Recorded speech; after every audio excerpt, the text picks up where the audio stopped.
Yeah, it's kind of like with the previous company, it felt like I was very comfortable. Like even though everything was new, it was always like a step or two above where I was currently at, and I could just go for every new growth. But Netflix is like, it's just like the scale that they're working in, their code base. It's just, it's very difficult, and it's really pushing all of my skills to, like, I'm trying to grow as much as I can still to keep up with Netflix.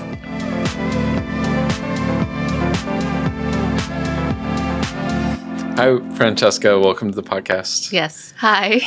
So this podcast is pretty much just interview style. So I'll be asking you a bunch of questions. And the first warm-up question I have is, do you have any special skills that people might not know about? Special skills. Well, I really like to sing. Okay. I'm not very good at it, and it took me a really long time. Like, my husband and I went on a cruise. We did karaoke, and I was like, oh my God, I love singing. And he actually set up this entire karaoke thing at home, so we sing as many nights as we can. That's amazing. Yeah. Wow. Yeah. I'm jealous of that. That sounds really fun. What's some of your favorite karaoke songs? Phantom of the Opera. Pretty much I've learned that I can't do any pop songs that speaks very fast, but I think something about the opera songs and the older like Disney songs where you hold a note for longer, I can do. It just sounds nicer. That's awesome. Yes, I don't sound great, but I just enjoy it. Have you ever thought about like voice lessons or something like that, just as a fun side? Yeah, I have a subscription to, what is it? Master class, and they had a singing course that I was going to watch. I know my oldest is really excited about singing as well, so we signed her up for classes on OutSchool. Okay. I think that you can be adults as well in it, but they have a really great instructor through OutSchool. OutSchool through Zoom, and it's pretty awesome. So with that, what's your background? Like, where did you grow up? So I grew up in San Francisco. I have a twin sister, and let me think. Stayed in the Bay Area for university, and then my first job as an architect was actually in LA. So came down to LA, met my now husband. He refused to go back to the Bay Area, so now we're settled in Southern California. Cool. And what is your earliest experiences of actually coding? The very first time I tried to code was to take the UC Berkeley CS51 course, which was a bad idea. That course was so difficult, and like I thought I just couldn't cut it. Like I failed that course. And yeah, I was like, this isn't for me. I guess I'm not a software engineer, even though I've always thought I was great with tech and computers. But yeah, it wasn't until, my husband asked me if I wanted to try again a few years later. This time, what, spawned wanting to try it a few years later, I guess. Yes, money. Because so as an architect, I didn't realize, I kind of knew that it wasn't a good paying career, but I didn't realize until I was trying to live in LA on $30,000 a year. And I was like, this is very hard. And my husband, he's a software developer as well. And he was like, you should try software engineering. Even if you hate it, it has more money. And I was like, okay. So this time I went through free code camp, where it's a free code boot camp, where it started off. It's like a bunch of exercises online, right? Yeah. Yes. And it started off with HTML, CSS, and JavaScript. And because I was actually able to code and see what I was doing, it was so much more approachable than CS51, where they make you write code by hand and then they'll grade you on that. And the whole thing was just, it's a weeder class. It weeds people out, and I got weeded out. And so, yeah, just being able to learn it in a much more approachable way, that was a lot funner, and I could see what this code was supposed to be doing and had the design aspect that I loved. Like I because your architect background is design background. Yeah. Design oriented. Yeah. And so like that's when I was like, oh, okay, this is what programming is supposed to be like. Now I love it. Yes. That's awesome. And what other resources? I know you said you started on Free Code Camp, kind of found your love for like front end development, but how did you like further go deeper? Yeah. So after doing a bunch of stuff on Free Code Camp in the forums, I was just looking around, and at the time, they recommended this community called Chingu. And so Chingu is a free program in which the admins group together coders from all around the world. Groups of 4, you build a real project in 8 weeks. And so you're getting used to all the team building skills. You're using Git, you're using like GitHub, and then learning how to estimate your task, deliver it, and still deploy it. Like all of the realness of actually working in a company. And so I did that a few times, and then I was invited to join the admin team, where I continued building more tools under them. And so this whole time you weren't like actually actively working in the field, right? You were just using Chingu to kind of learn and build some projects, get some projects under your feet, I guess. Yeah. I would like to say, though, that I worked more than 40 hours a week with the real team building for real users. And so I'm like, it was almost like a startup where I wasn't paid. Yeah, but it was like, it was like unpaid internship. It was an unpaid work, really. But yes, I thought that's how I got actually a lot of the valuable experience to help code even faster, coding real things. Didn't get used, but real things. Seeing how all the pieces fit together. Fit and together. Working with others, too. Yes. It sounds like it's pretty cool. Yes. It was actually just like a real job with working with a real team with real requirements. Just no one got paid to do it. Got it. So how did you take your experience from that and actually like land your first role? Like how long did this process take, I guess? Yeah. So from the day that I quit being an architect, it was 1 year and 9 months before I was able to get that first job at 8th Light. And they, let's see, what happened? I think I remember them saying that they liked that I had previous experience, like this real experience working on a team, working on real projects. And it showed in like a bit of the way I coded and the way I was thinking about projects and working with people. And so they're not expecting like fully formed engineers. That's why we're coming into an apprenticeship program. But I guess they saw that I had potential, which was, like I think I was competing with other folks who graduated from boot camps, and it's just a little hard when you graduate from just a boot camp and you only have just a few like toy projects to work with. Yeah, I mean those programs are only usually like 3 months or something like that. So how much, Yeah. Yeah, and then so you got this apprenticeship. Was that where was that or what? Yeah. So I can't remember. Like, did you you went from junior engineer? Oh, I peeked at your LinkedIn. You went from junior to like senior really, really quickly. It seemed like once you got your foot in the door. Yes.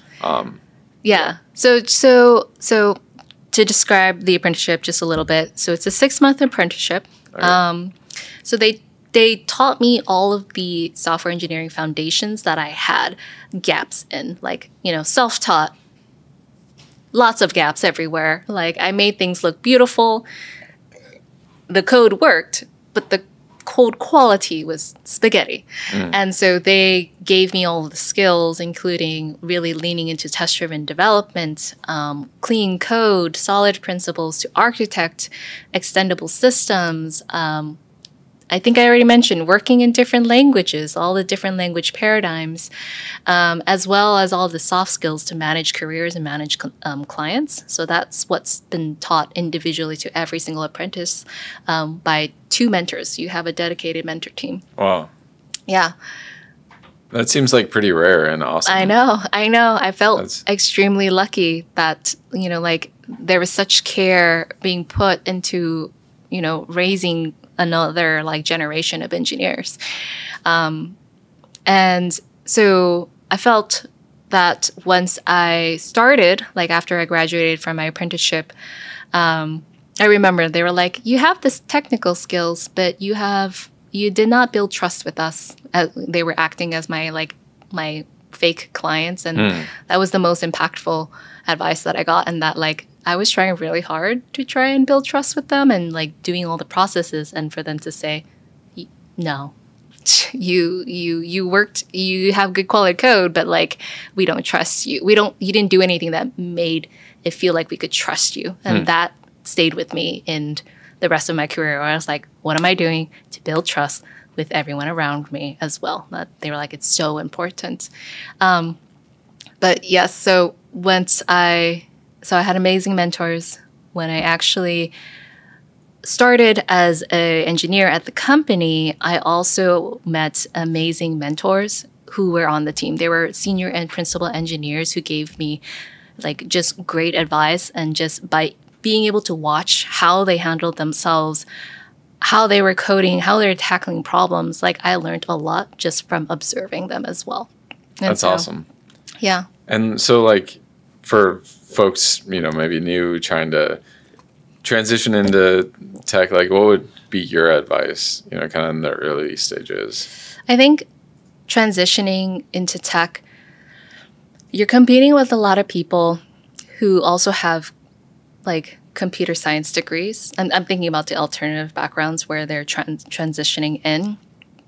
So this is a very difficult job market, but what you can do while you're learning how to code is somehow try to create experiences for yourself, like a way to gain experience. So just like how I was working with Chingu, like I turned it into like a job that I wasn't paid for, but I was able to still gather all of this experience of like working on real systems that were deployed with real teams and requirements. And like that does make a difference when you get to the interviews and what you can talk about. And also it's just like accumulating the experience on your resume, right? You're starting to accumulate experience.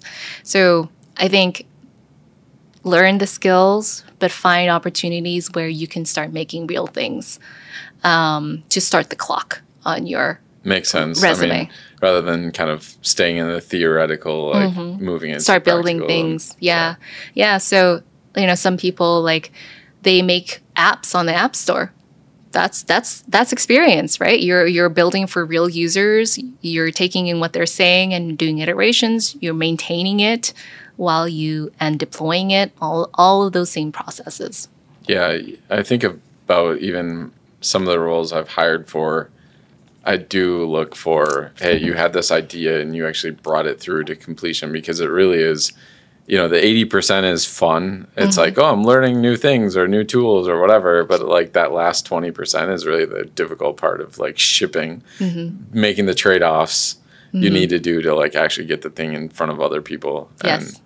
And I think that's a lot of times what separates, like, I don't know, like somebody that is not really employable maybe to like, okay, this person can ship. Yes. And like at the end of the day, it's what companies need, right? Yes. And I think the difference of thinking about like having a product that you build for a specific group of users, that really makes the difference, because now you cannot be in tutorial land. You can't be like just copying and pasting code in, because now you're trying to actually write real code to make this custom thing work, right, for them. And so that's the other advice. Move away from the tutorials. For sure. Yeah, I definitely like have seen this kind of perspective of using a tutorial and to like help you get unstuck on your actual project. So it's like, I don't know, it can help you, but just don't get stuck there for it. Yeah, don't lean onto it so often, and definitely build use it projects to like help you it. get unstuck, basically. Yeah. And then, so like I mentioned before, I guess you got your job and you like accelerated to senior engineer like really quickly. Like, could you talk to that process? Of Yeah. Yeah. So I think the big difference was that I was at a software engineering consulting firm. Okay. So I actually do recommend this for other engineers coming in. There's some criteria here. So to back up, if you've never heard of software engineering consulting, what it looks like, at least in the firm that I was at, is that we've been trained and we get placed on different clients. So clients are different corporations or little startups, things like that.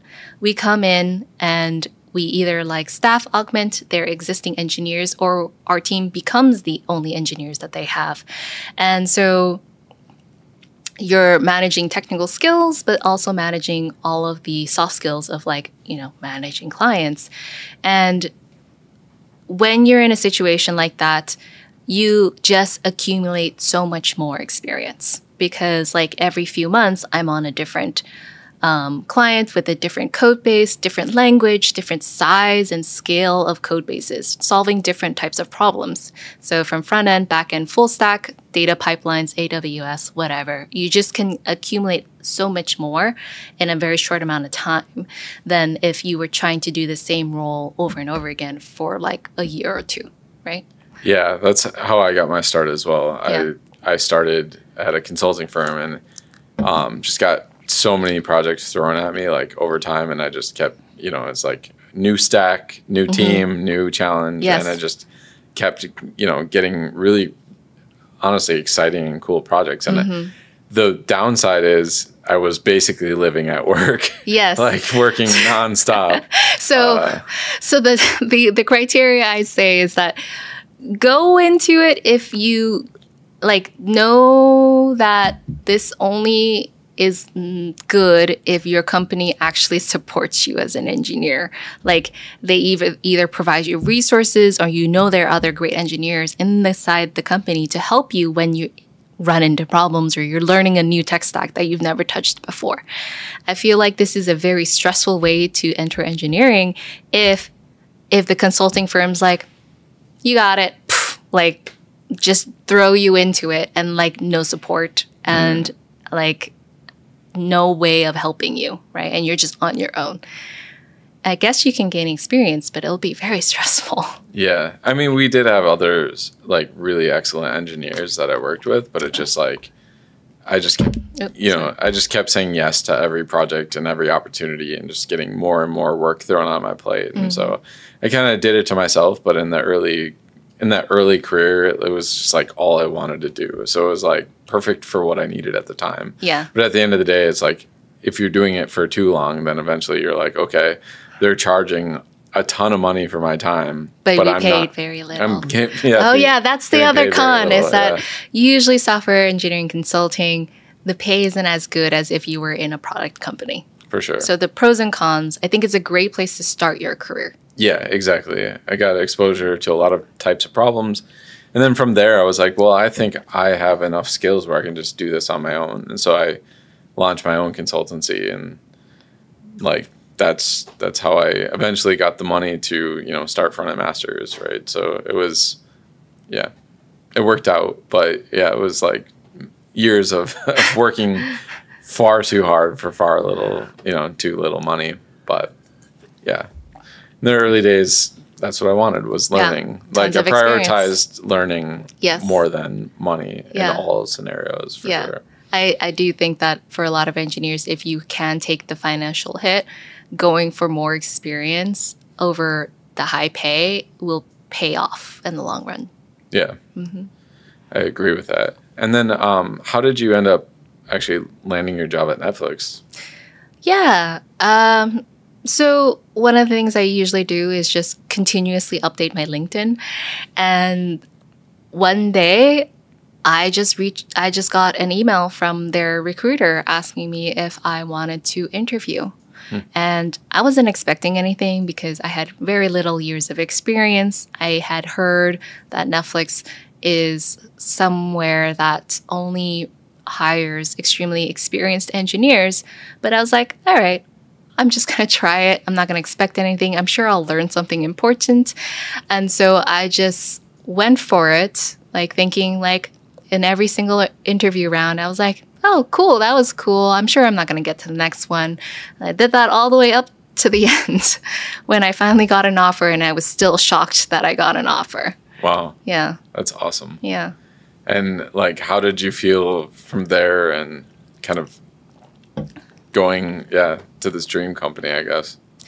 Netflix is the dream company. I really feel like the culture, the people that I work with are truly some of the most brightest and kindest engineers that I've ever worked with. But at the same time, it triggers so much imposter syndrome because I can feel the difference in experience. And like, I'm very lucky and I'm happy to have the opportunity, but it's like been a battle trying to feel like I can contribute and have the impact that I want, to feel like I deserve to be there.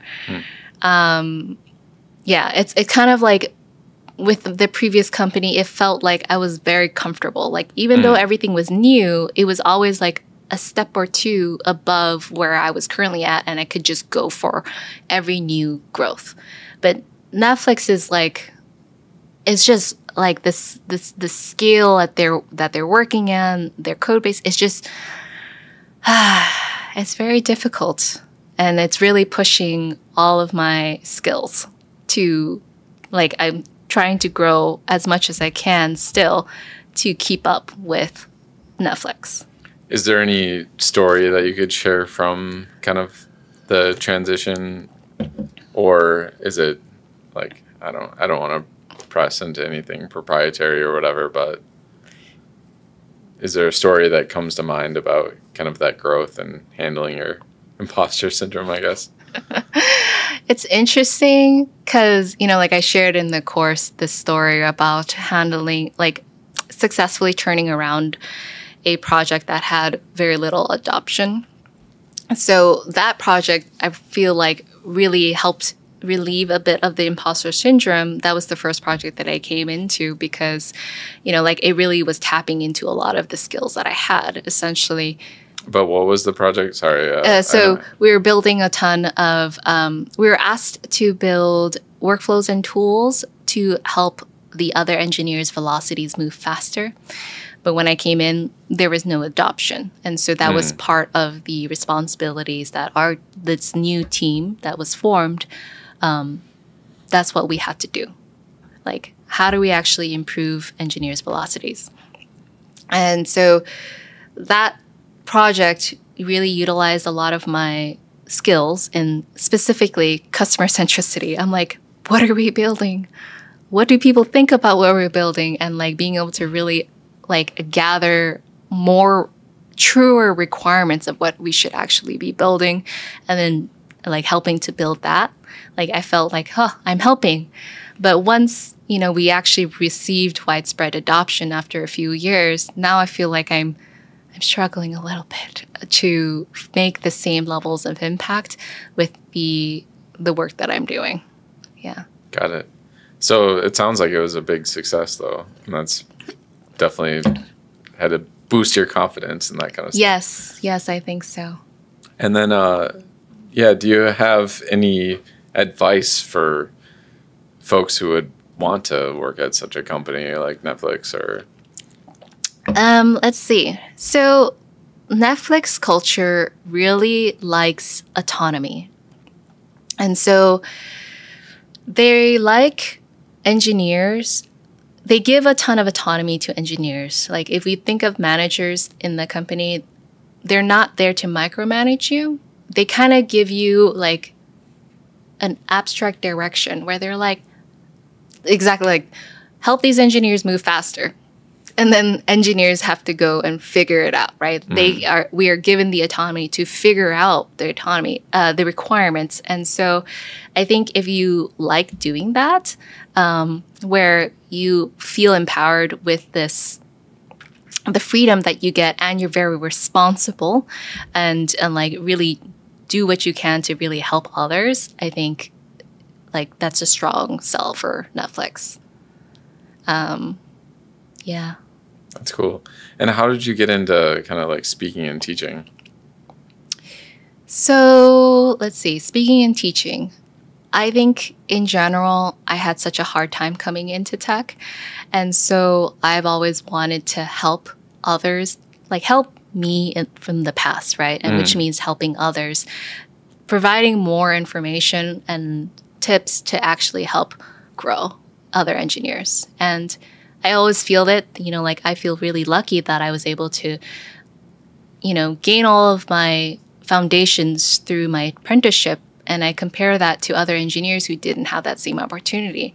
So I think of that, right? Where I'm like, I'm lucky, but is there a way for me to spread this knowledge so that more engineers can also utilize this for their own careers? Because I think it's just so important.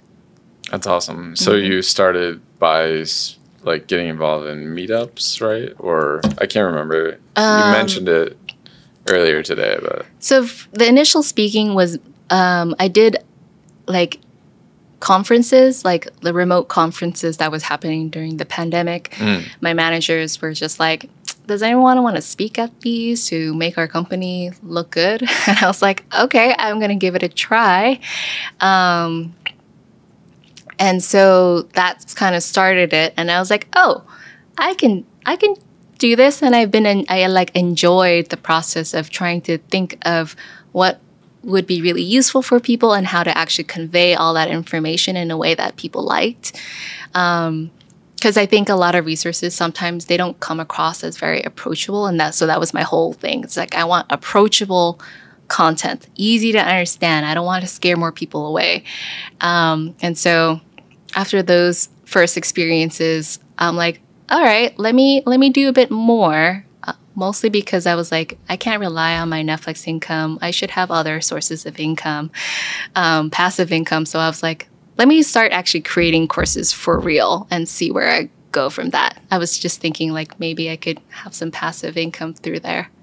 So that's awesome. Why is all my motivations money related?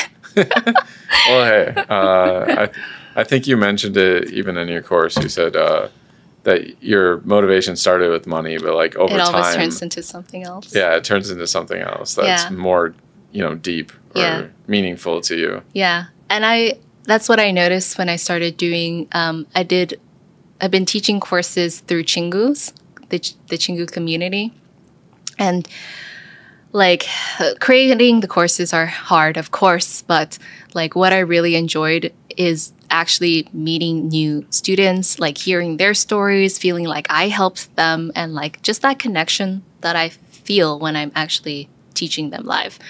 And so I was thinking about that. I was like, that's actually what makes me really happy. And so a passive course where people just buy a pre-recorded version of me is like, that's cool, but I think I'll always be doing something where I'm like interacting with other people, because that's where I find the most value and like I'm doing something worthwhile.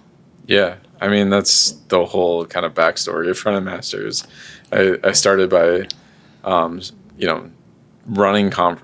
speaking at conferences and then running conferences. And I was like, oh, I want to teach people. And so it was like the natural progression was screencasts.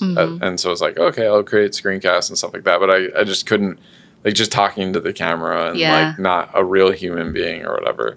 Led me to like actually do workshops. And so from there, like then I was like, oh, I love it. Workshops, teaching people about, these technical skills and stuff like that. But then, people wanted, access to it. So that's why we did the videos. So it's kind of like everything done in reverse, if that makes sense. But it started from workshops and then exactly. more access. Yeah. I like that model. Yeah. Cool. And do you have any advice for people who would think about getting into speaking and teaching? Yes, in that I think anyone can speak if they wanted to. It just takes practice. And I only learned that because as part of my apprenticeship, we were forced to do a really long presentation. And that was the first time I've ever done any sort of public speaking. And the first 10 iterations were horrible. And my husband was like, keep going, keep practicing. And by the 40th time, I was like, oh, I sound smooth. And that was the click that I needed. That I was like, oh, I can talk. Everybody can talk. It's just the amount of practice that different people will need. But yeah, so like, even if you don't think that you can speak well with others, if you just practice it with enough iterations, you will be able to do it as well as you want. And then you can convey any information, any education that you would want to others.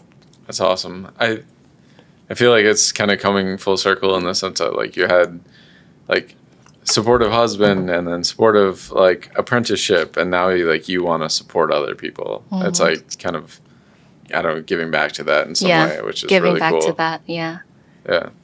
And then do you have anything exciting, kind of on the horizon, either personal or professional, that you're really excited about? Let me think. Well, I just had a baby. She's 6 months old. So that's our pretty much our entire focus and joy right now. Yeah, absolutely.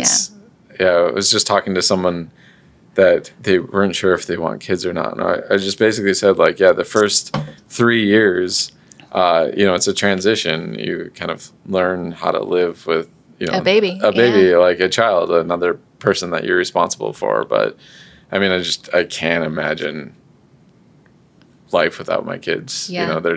They're awesome.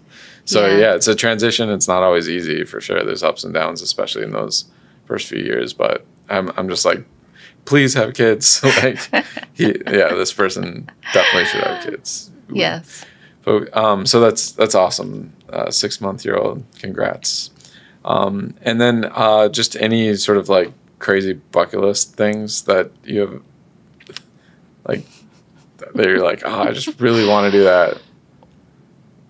I think my husband and I always just want to travel. We've never been to. He's never been to Europe. Okay. And so actually we were supposed to have our honeymoon like 5 years ago, but then like never had it. And then now our baby's here and we're just like, one day we're going to go on this honeymoon. I guess it's a family trip now to Europe, because that was his original request so many years ago. And so one day, I guess, on our bucket list, we'll do that. Yeah. I just can't imagine traveling with a baby. No, it's, especially like the 14-hour flight or whatever to Europe and that kind of thing. But yeah, they get older, it gets easier for sure. Like, how about anything that you feel like throughout your career you've done and it's just kind of always worked for you? Like a common theme when you look back at your career? Definitely trying really, really hard with no expectations and then taking every opportunity that came.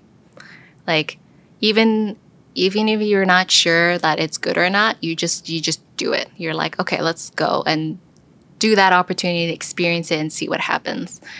Along with all the prep. I feel like I try really hard to prep everything. Yeah, I would say like all of the instructors we've had at Frontend Masters, you definitely had, one of the higher levels of preparatory material. You like really cared about preparation, and you kind of talked about that in your course, being like opportunity or luck is opportunity meets preparation. Like you have to prepare, you have to work hard, and then more opportunities will be brought your way. Yeah. And I think that's a great way to look at life. And I guess we'll see if that clearly works. Worked for you. Yeah. So if you invite me to a second course, then I'll be like, I did it. For sure. It worked. The door is always open. So you did a great job. So, all right. Well, I think that's a great place to wrap up the podcast. So thanks for coming on, Francesca. Sounds good. Yeah. Thank you. Hey there, before you go, don't forget we're new at this. So any feedback, whether it's a like or subscribe, we'll take those, or a comment about what you didn't like or what you'd like to see more of in the future. We'll definitely incorporate that into the next episodes. I'm really enjoying these conversations. So any type of feedback would be fantastic, and especially sharing it with your friends and colleagues. So really appreciate it. Thanks for listening. See you in the next one.